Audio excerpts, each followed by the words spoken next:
Bun, deci avem 10 persoane, gătim orice carne, așa, deserturi, mai multe tipuri și o oră jumătate. Cam asta aveți de pregătit. Ce ziceți? Eu zic că într-o oră și jumătate poți să gătești, nu?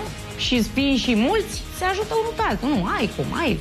Daniel? Vă ajut dacă vreți. O oră jumătate. O oră jumătate. E suficient? Nu prea.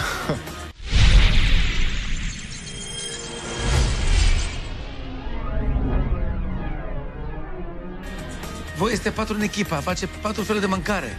La gustare rece, gustare calde, fel de baza și dezert. Suficient. Eu sunt fericită pentru că nașul meu este foarte bun prieten cu Haddad. Ei nu știu că se vor întâlni. Dar eu, spunându-i nașului meu, știi, vreau să m-am gândit să-i fac o surpriză lui Laur. Nașul meu îmi spunea de multe ori, știi că cel de la Top Chef este prietenul, este un bucătar incredibil, îl cunoaște toată lumea în Israel, are cele mai mari restaurante, este Oscarul bucătăriilor. Deci să-mi faceți cea mai bună mâncare pentru că sunteți cei mai buni. Bun. Mai sunteți pregătiți? 2, 3 2, 1 și...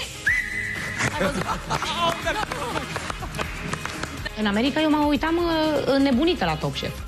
Și eu și ai mei stăteam de ce că așteptăm cine știe ce, să dădea lapte la... băgaseră ăștia carne. În America este una dintre cele mai mari emisiuni ever. Pentru vegetarian, îți de acord? Nu avem vegetarian. Cine știe? Ce? El va face desert. A avut o idee bună și am plăcut ideea și am ales de asta. Și avem un om care știe să face bine, deci desert. E un blat foarte bun, o sfin cu un siropat, cu ciocolată. O nebunie. Faci supa, da?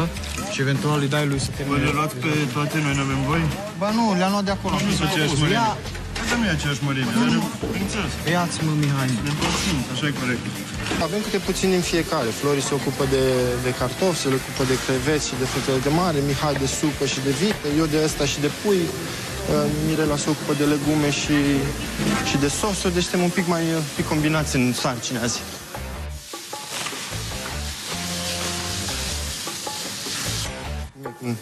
Lași copilul să tragă el de o aripioară de el, de acolo, să fie așa, jucărie, că suntem acasă, nu suntem la restaurant. Păi nu, uite, vezi că ei au început să gătească în timp ce eu eram în platou și eu mă gândesc că la cât îmi e de foame aș lua un scaun să aștept să se termine un fel, să mănânc și eu ceva, că n-am mai mâncat de mult. Tocmai încercăm să ținem ideea acum, mâncare bună, multă, românească, de toate, să fie, mai la bunica, să spun așa.